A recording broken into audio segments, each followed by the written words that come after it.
Em primeiro lugar, quero agradecer a vossa participação neste primeiro encontro de escritores lusófonos da Venezuela, o qual é uma iniciativa virtual da Embaixada de Portugal e da Coordenação de Ensino na Venezuela.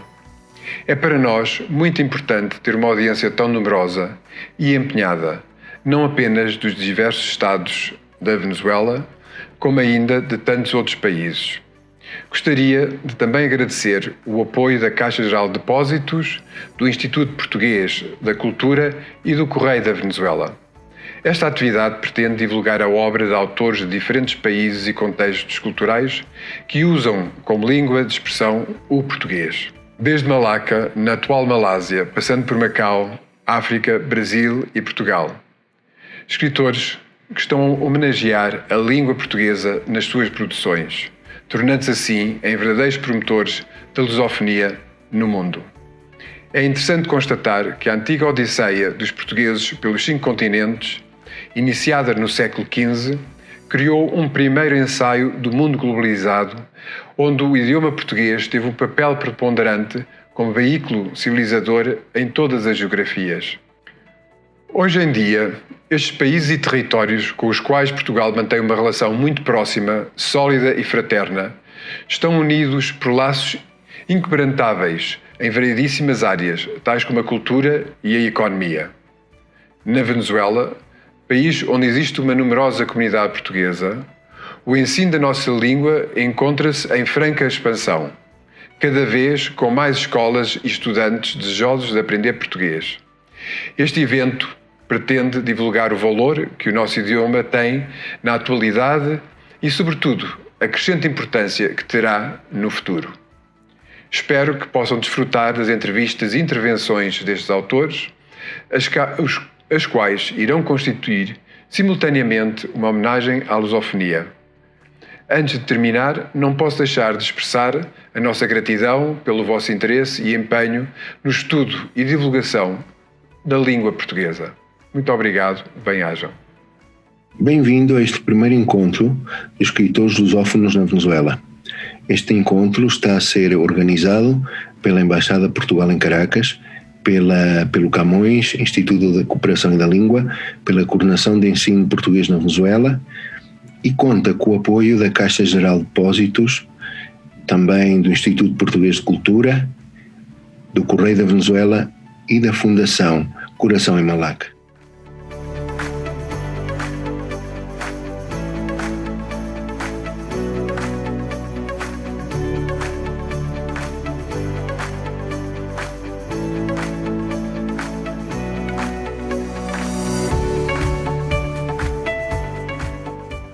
Bem-vindo, Delmar Gonçalves, a este primeiro encontro virtual de escritores lusófonos na Venezuela. Esta é uma iniciativa da Embaixada de Portugal e a Coordenação de Ensino Português aqui na Venezuela. Gostaria de apresentar o Delmar. O Delmar Maia Gonçalves nasceu em 5 de julho de 1969 em Quelimane, na República de Moçambique. Os livros Moçambique Novo, O Enigma Moçambiqueando, Afrozambeziando, Ninfas e Deusas, Mestiço de Corpo Inteiro, Entre Dois Rios com Margens, Mares de Olhagem e Mestiçagens de Poesia, Paz Celestina, Fuzilaram a Utopia, Cosmografias do Verbo Literário, Edmar e a Monja da Loja Franca. É membro também da Academia da IMA, International Marinskaya Academy de Moscou. É professor honorário de Literatura e Filosofia da Cyprus International Bible Institute University do Texas, nos Estados Unidos, e Jerusalém International Academic Research Institute de Lilongwe, Malawi. É doutor honoris causa em Educação pela Cyprus International Bible Institute University do Texas, Estados Unidos, e da Jerusalem International Academic Research Institute de Lilongwe, Malawi. É membro do World Art Games, WAG, International Artistic Organization, na Croácia. Venceu também o Prémio Nacional de Literatura Juvenil Ferreira de Castro, o Galardão África Today de Literatura, o Galardão Canimambo de Literatura, o Prémio Lusofonia, o Galardão Mosa Paz de Literatura e recebeu o reconhecimento da Mujeres Poetas Internacional na República Dominicana e foi nomeado Ambassador for Peace da The Interreligious International Federation for World Peace em 2003. Bem-vindo, Delmar, é um prazer tê-lo conosco. Tenho ouvido falar muito bem de si, da Luísa Timóteo, do Coração de Malaca, e que é uma pessoa que sei que é sua amiga, está muito relacionada com tudo isto de escritores, de lusófonos, tanto em África como na Ásia. Sem dúvida. Antes de mais, gostava de saber como é que Delmar se iniciou no mundo da escrita. Sei que é moçambicano, se isso aconteceu em Moçambique, como foi um bocadinho essa trajetória? Olha, eu descobri a escrita por acaso, portanto, como leitor. Portanto, eu comecei por frequentar assiduamente a Biblioteca Municipal em Climane, ainda no período colonial, portanto, Moçambique ainda fazia parte da República Portuguesa. Entretanto, deu-se a independência, eu continuei a ir à biblioteca. É claro que nessa altura eu ia ver a banda desenhada. Portanto, o meu estilo de livro preferido era sempre a banda desenhada. Mas o meu pai trazia todos os dias para casa o jornal de notícias, a revista Tempo de Moçambique, portanto, que já se editava há muitos anos em Moçambique.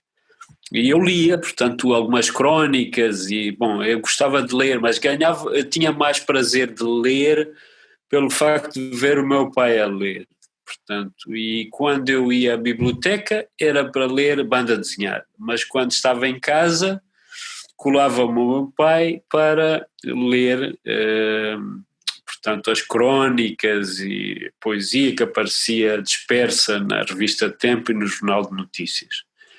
Mas depois, curiosamente, nessa biblioteca eu descobri um autor que me despertou logo muito interesse, que era o Eça de Queiroz, um autor português, portanto.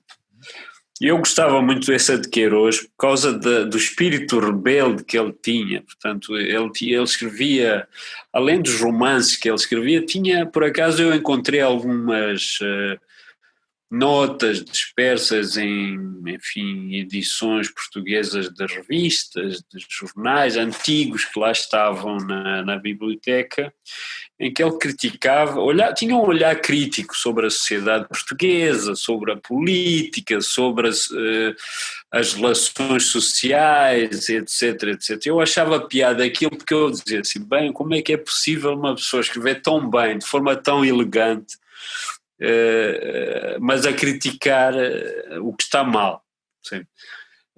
E então, para mim, o Eça de Queiroz foi o primeiro escritor realmente que me despertou interesse pela escrita, foi ele. Uhum. Posteriormente, portanto, eu comecei a tentar escrever também umas crónicas com aquilo que eu observava, mas era uma coisa muito pueril, não é? Que, enfim, que não levei muito a sério. E, entretanto, a poesia surgiu por acaso.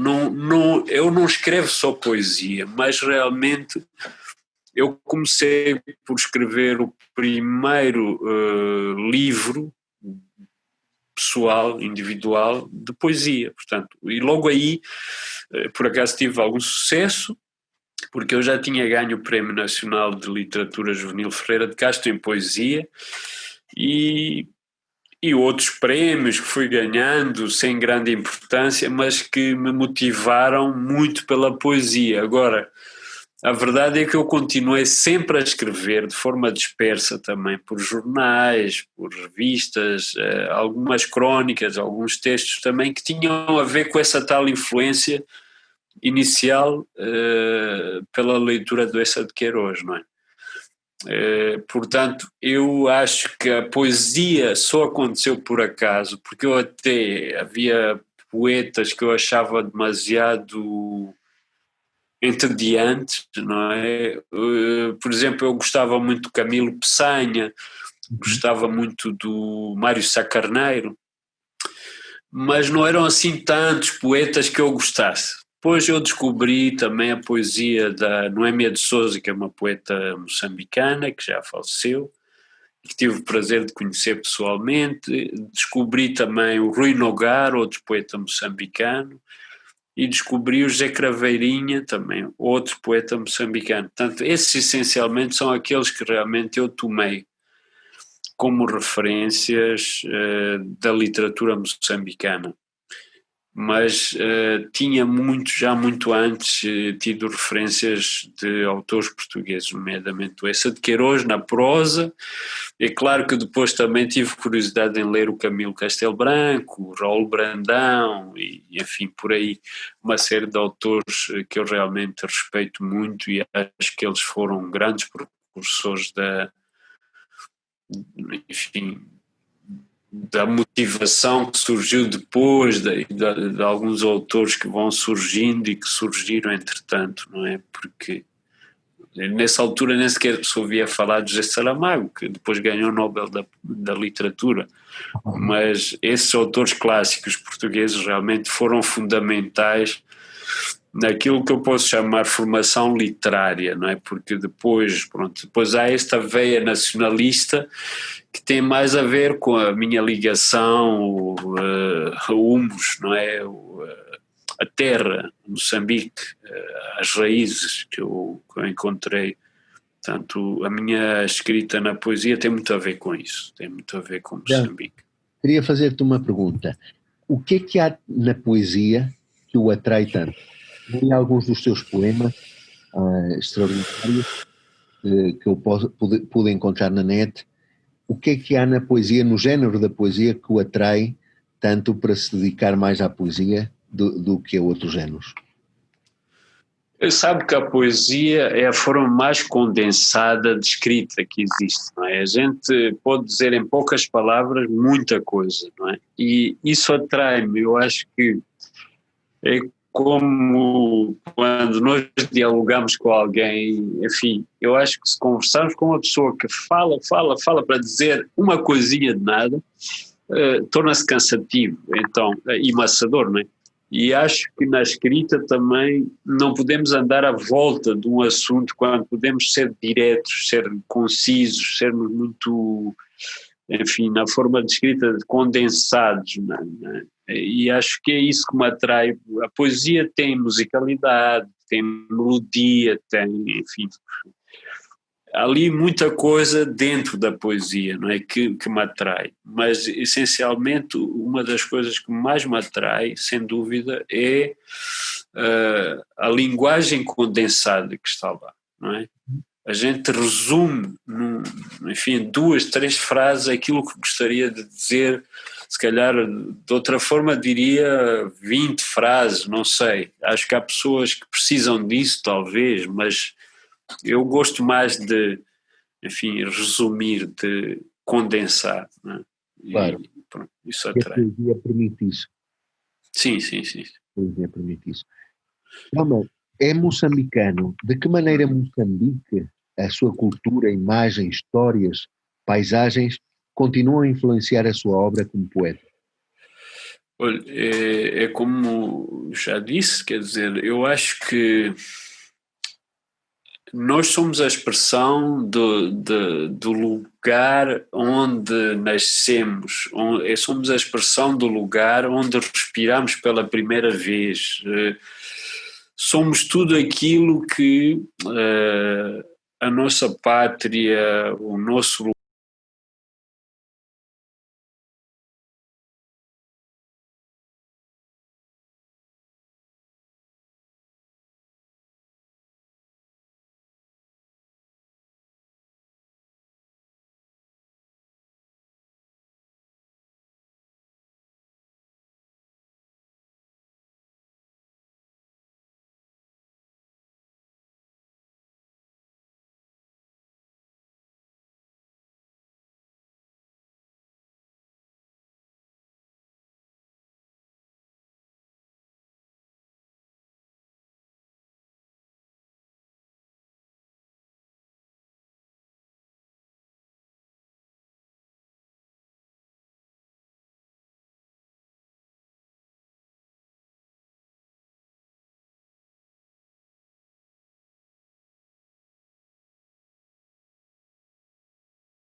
situação em Moçambique não é fácil, porque temos a situação em Cabo Delgado, que é horrível, não é?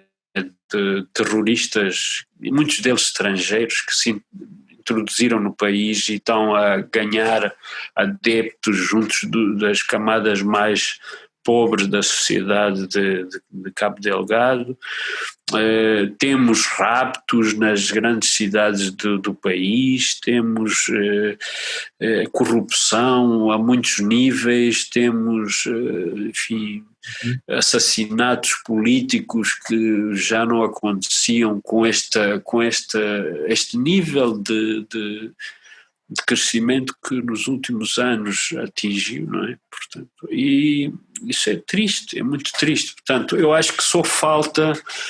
Houve um processo de paz, a assinatura do Acordo Geral de Paz de Roma, que me pôs muito contente, muito feliz. Escrevi poemas que já cantava, enfim, a paz, mas finalmente percebi que era uma questão passageira, portanto, e os moçambicanos precisam de facto de uma reconciliação genuína, e isso só se faz através de um diálogo genuíno e não daquele tipo de diálogos que é encenado, programado, vamos fazer assim durante X anos, depois a gente muda, depois a gente faz outras coisas, depois voltamos ao mesmo de sempre.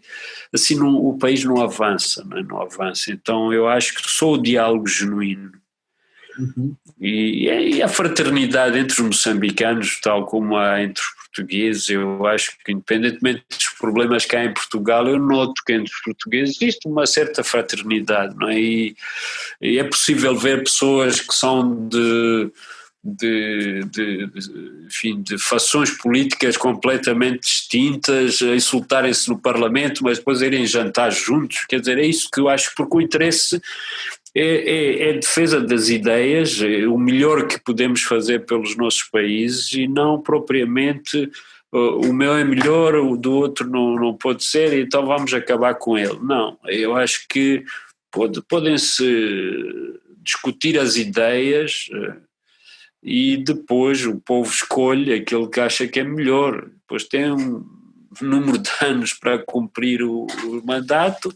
Se não fizer, o próprio povo escolhe a continuação daquele governo ou não. Portanto, acho que é o melhor modelo que podia haver. Sabe que no passado os anciãos reuniam o Conselho dos Anciãos e também discutiam a melhor forma de resolver os problemas, e esta foi a primeira forma de democracia que existiu, porque havia sempre a ideia que era dominante, mas o Conselho de Anciãos ouvia toda a gente, ouvia o contraditório também, ouvia dizer, olha, eu acho que a melhor solução não é essa, mas vocês acham que é, olha, ganhava a maioria, não é? Claro. Mas era escutado, portanto, e é curioso que, se nós olharmos em Portugal, por exemplo, para a comunidade cigana, os anciãos têm esse peso também, quer dizer, quando há problemas. Eu lembro-me de uma vez no bairro Padre Cruz, onde eu trabalhei há uns anos, numa escola, havia uma família de ciganos que criava muitos problemas, enfim, havia outra que era mais pacífica. Entretanto, houve problemas entre as duas famílias. Então surgiu lá o chefe de conselho deles também, que suponho dos anciãos, que era o mais velho deles todos, reuniu aquelas famílias e perguntou qual das famílias vive aqui há mais tempo.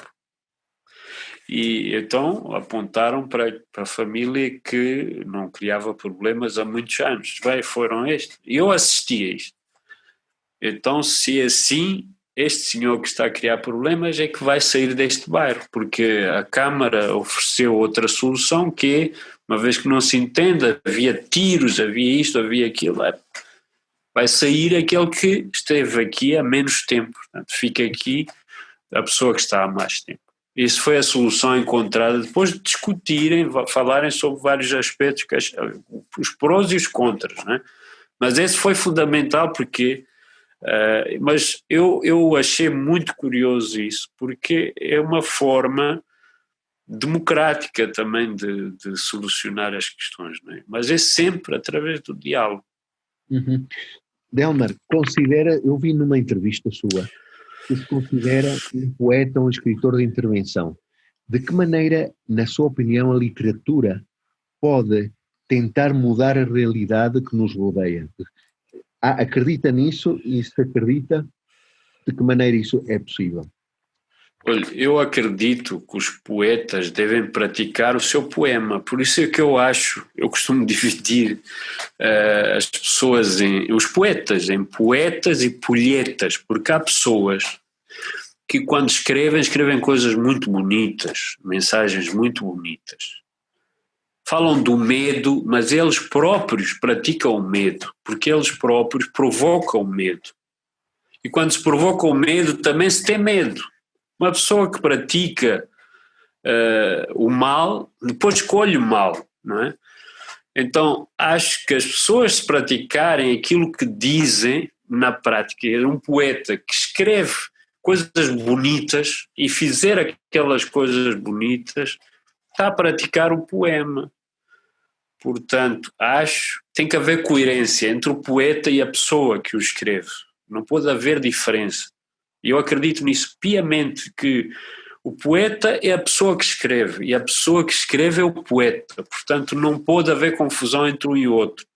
Não há uma pessoa que escreve e outra que depois pratica outras coisas, não é? Não faz aquilo que escreve. Não. Eu acho que tem que haver coerência total. Portanto, um poeta pratica o seu poema. Uhum. E só dessa forma, Delmar acha que a poesia ou a literatura pode tentar mudar a realidade se as pessoas que fazem literatura acreditam naquilo que escrevem. É isso? Sim. Sim, até para que as pessoas não se fiquem confundidas, não possam dizer assim, mas este homem, então ele defendeu coisas tão bonitas, afinal ele fazia completamente o oposto. Eu teria vergonha de aparecer perante as pessoas e ver que elas me admiram pelas ideias que eu defendo e que afinal eu não as pratico, não é? Teria vergonha. Delmar, como analisa o panorama literário africano de língua portuguesa que existe na atualidade, com cada vez mais escritores africanos lusófonos a serem lidos no mundo? Qual é essa análise? Sim, o que tenho a dizer é que, por exemplo, vou pegar no caso concreto da literatura moçambicana. A literatura moçambicana tem autores de alta qualidade, de várias gerações.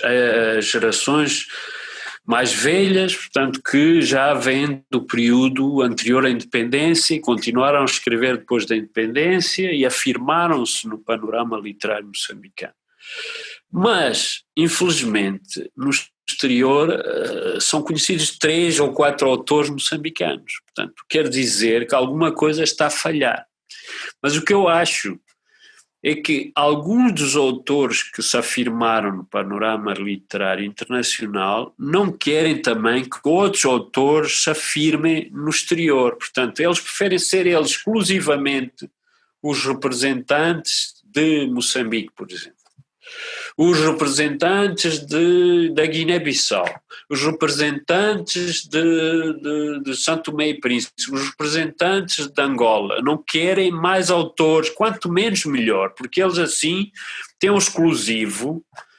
Quando perguntam qual é o autor de Angola, tal, pronto, eles ficam todos inchados porque são eles os únicos, são realmente o máximo que pode-se atingir, mas isso é errado, porque isso acaba por subalternizar as nossas literaturas. Portanto, e o que eu acho é que vou diferenciar aqui duas coisas. Uma coisa é as literaturas dos países africanos de língua oficial portuguesa, que estão num patamar que podia estar muito mais acima, mas devido exatamente a essa atitude que alguns autores que já se afirmaram, enfim, no panorama literário lusófono e de alguma forma internacional,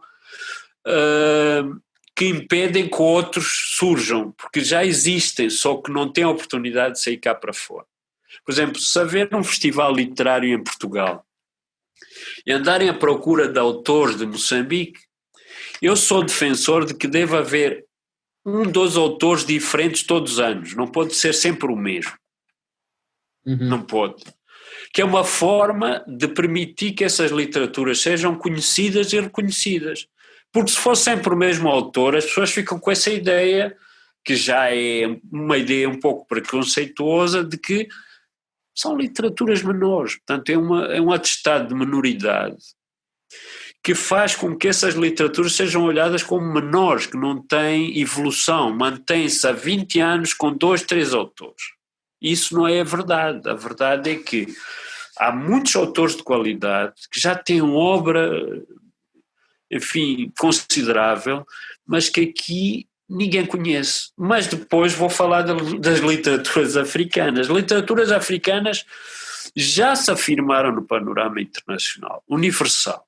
Portanto, da Nigéria, do Quênia, do Uganda, enfim, há uma série de autores, realmente, da África do Sul, que vão ganhando os Nobres de Literatura, vão ganhando o Booker Prize e outros prémios internacionais, e da Commonwealth, etc., e continuam a surgir todos os anos novos autores, autores mais velhos, autores mais novos, a ganharem prémios internacionais. Portanto, quer dizer que esses países conseguiram perceber o potencial que têm nessa área e divulgam os seus autores e mandam os seus autores para o exterior para irem participar em eventos, mas de forma, portanto, democrática, não da forma como nos nossos países da chamada lusofonia se faz, que é haver alguns senhores que acham que são donos daquelas literaturas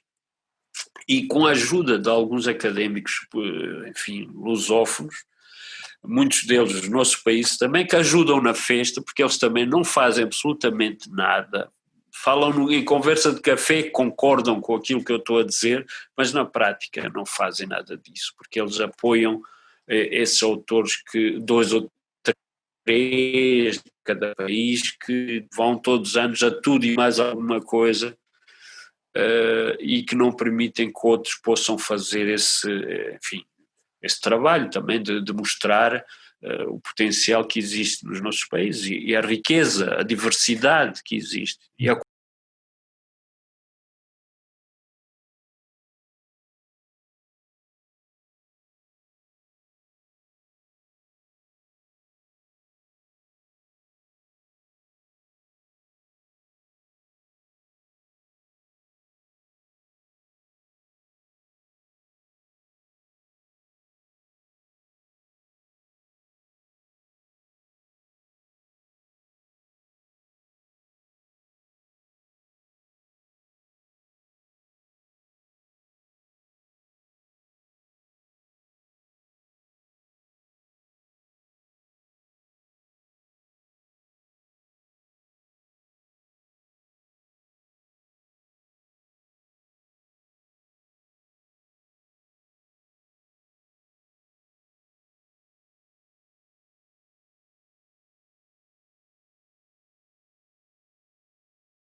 no escritório, ela sabe que está limitada, portanto, a partida existe essa dificuldade de o facto de não falar português põe essa pessoa em desvantagem em relação às outras que têm o português como língua, não é?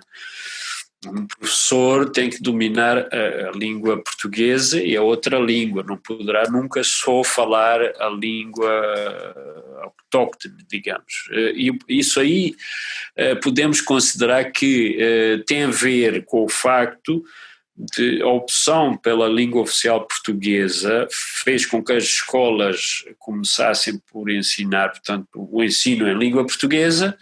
E as línguas nacionais, na altura, eu lembro perfeitamente, eu estudei em Moçambique também, e dizia-se que na escola não podíamos falar outra língua que não fosse a língua portuguesa. Portanto, fora da escola podíamos falar o que quiséssemos, mas dentro da escola era só o português, que era uma língua de unidade nacional. Portanto, e como em Moçambique não há só uma etnia, não há só uma língua, fazia sentido realmente que as pessoas comunicassem com uma língua que todos entendessem, não é? Então, eu não podia estar a falar Chuabo e o meu colega falar Xangane, não é? O Xangane remetia-nos para o sul de Moçambique, o Chuabo remetia-nos para o centro-norte, não é? O Xicena também para o centro. Enfim, e isso criava uma certa divisão e esta ideia faz sentido, mas em todo caso creio que conflitos propriamente ditos não existiram, quer dizer, acho que as pessoas entendiam-se quando tinham de falar português, falavam. Depois, claro, muitas vezes procurávamos as pessoas com quem tínhamos mais afinidade para falar nas línguas que entendêssemos, não é? E isso aí acontecia, não é? Acontecia. Ninguém ia bufar, digamos, entre comas o diretor porque alguém estava a falar Chuabo, alguém estava a falar Xangane, não é? Mas de qualquer forma acho que fazia sentido no contexto e na época a ideia de unidade nacional, não é? Através da língua oficial e de comunicação, que toda a gente entendia que na escola tinha de ser assim. Acho que fazia todo sentido. Fora da escola, obviamente que as pessoas comunicavam como entendiam.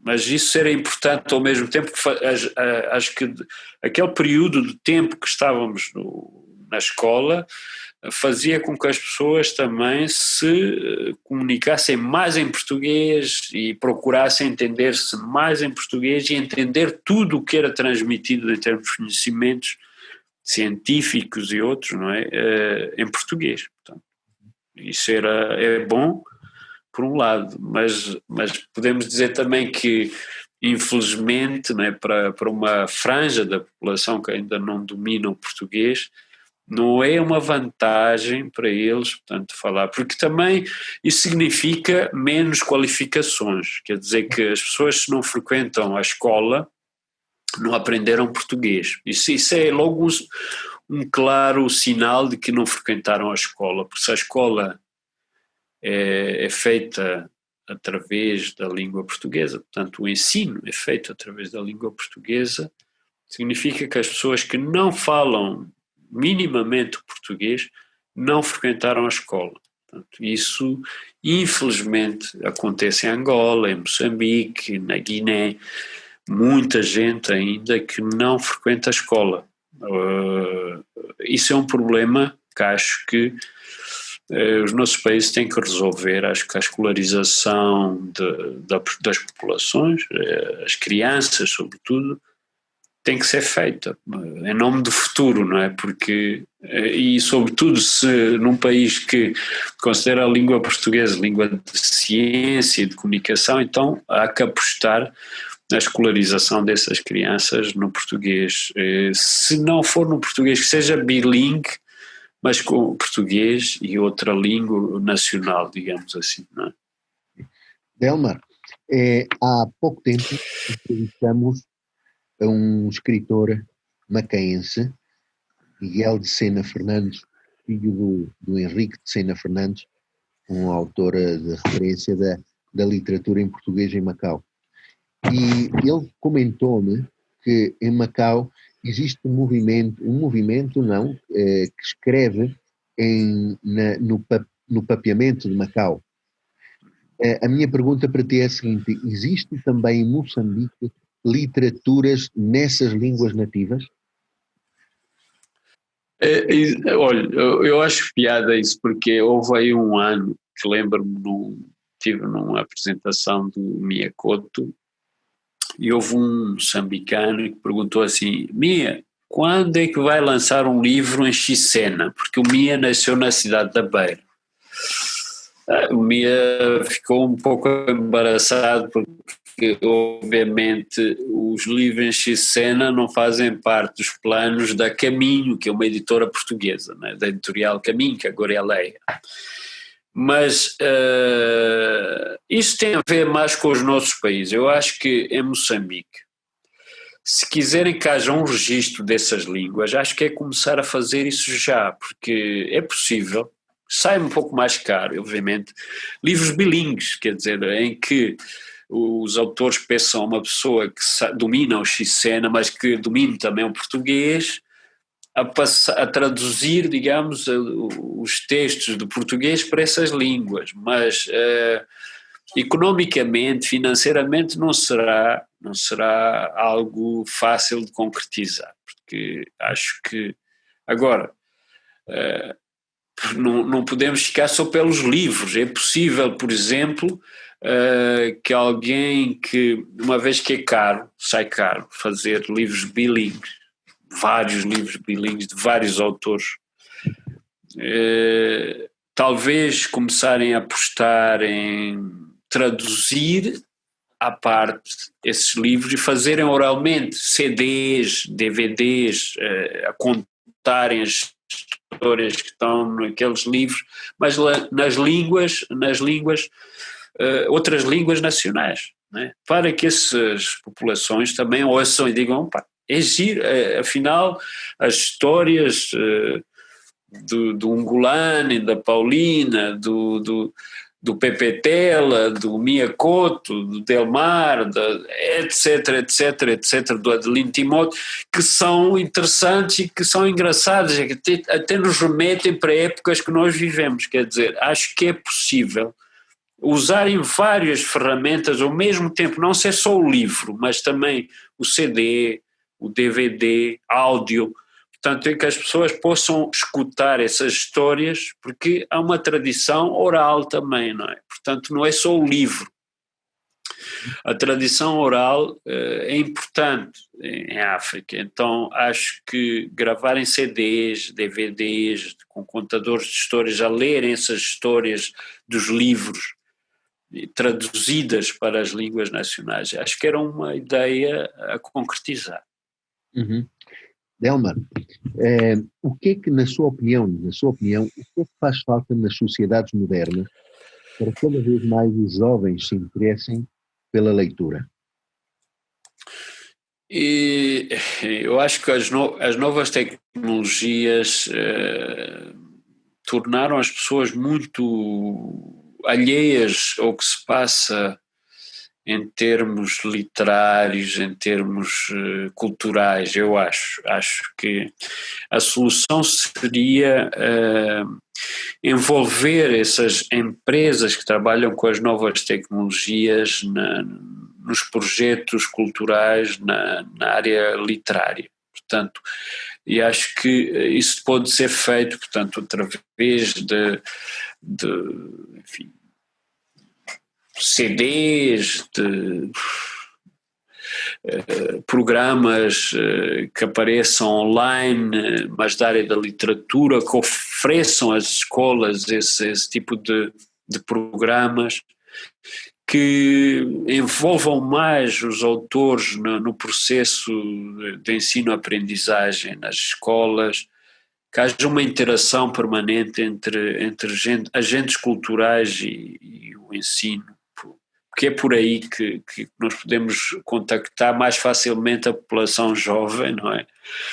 e por outro lado também incentivar cada vez mais a leitura, porque acho que o jovem que hoje vai à internet vai por interesses, quer dizer, tenho o meu interesse em ir ao Facebook, tenho o meu interesse em ir ao Twitter, tenho o meu interesse em ir ao Instagram, tenho interesse em ir pesquisar determinado assunto, só isso, e depois saio, portanto, e se calhar devia haver cada vez mais incentivos a leitura, mesmo massacrar as pessoas, mesmo na internet, com apelos à leitura, porque acho que é a única forma, não estou a ver outras, não é? Porque a sociedade está como está, houve uma evolução tremenda, e mesmo as pessoas que liam muito, quando se metem no mundo virtual, depois começam-se a perder um bocadinho, começam a deixar de ler tanto, porque na internet também há muito texto para ler, há muita coisa para ler e ver, e perdemos um bocadinho, não é? E acho que há alguma falta de disciplina também, e a dispersão tem a ver com a oferta, a quantidade de ofertas que existem na internet, mas se calhar um acordo com os agentes da área das novas tecnologias e os agentes culturais era interessante para encontrarem uma forma de alguma forma salvar, entre comas, as novas gerações, enfim, de um desastre a nível cultural, porque acho que há um déficit muito grande na área da leitura, porque as pessoas são muito mais limitadas, leem, mas leem coisas muito concretas, não é? Do meu interesse, eu quero saber sobre isto, vou lá, procuro e tal, mas não passam disso, quer dizer, quando se fala num assunto, noto a todos os níveis, até universitário, que há alunos que não sabem absolutamente nada, é uma coisa desastrosa mesmo, que perguntam, mas de que é que está a falar? Não sabem, a nível universitário, é verdade, mas é porque há um déficit de leitura muito grande, não se lê em jornais, não se lê em revistas, além de livros, não é só isso, tudo, não se lê.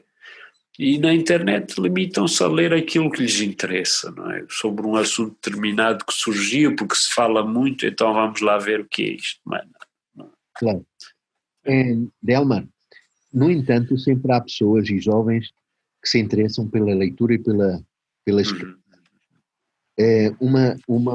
Gostava de fazer esta última pergunta. Que conselhos daria a um jovem que se quer iniciar no mundo da escrita? Em primeiro lugar, ler. Portanto, ler muito. Depois, praticar muita escrita, mesmo que sejam coisas disparatadas, mas ir fazendo tentativas de todo tipo, não é? Porque tudo o que nós lemos, de alguma forma, nos fica na retina, não é? Há de haver alguma coisa que nos fica. E o que nós mais gostamos há de nos influenciar, não é? Então, eu apelo aos jovens a lerem muito, mas lerem muito mesmo. E a fazerem as suas escolhas, mas mesmo que sejam daqueles autores que a gente diz, mas este, enfim, é duvidosa a qualidade, mas se é esse que ele gosta, tem que ser esse, que seja esse. Mas depois praticarem a escrita, não é? Depois a escrita há de surgir naturalmente, acho eu. Acho que a escrita surge naturalmente. Uhum. Acha que a escrita é um talento que nasce com a pessoa ou a pessoa adquire, vai adquirindo à medida que vai praticando a escrita? Eu acho que as duas coisas, sabe? Há pessoas que nascem com esse talento de forma natural. Há pessoas que nascem já com uma propensão para a escrita, não é? Porque são pessoas que conseguem captar facilmente tudo o que se passa à sua volta e exprimem-se da melhor forma escrevendo. Há outras que acumulam, portanto,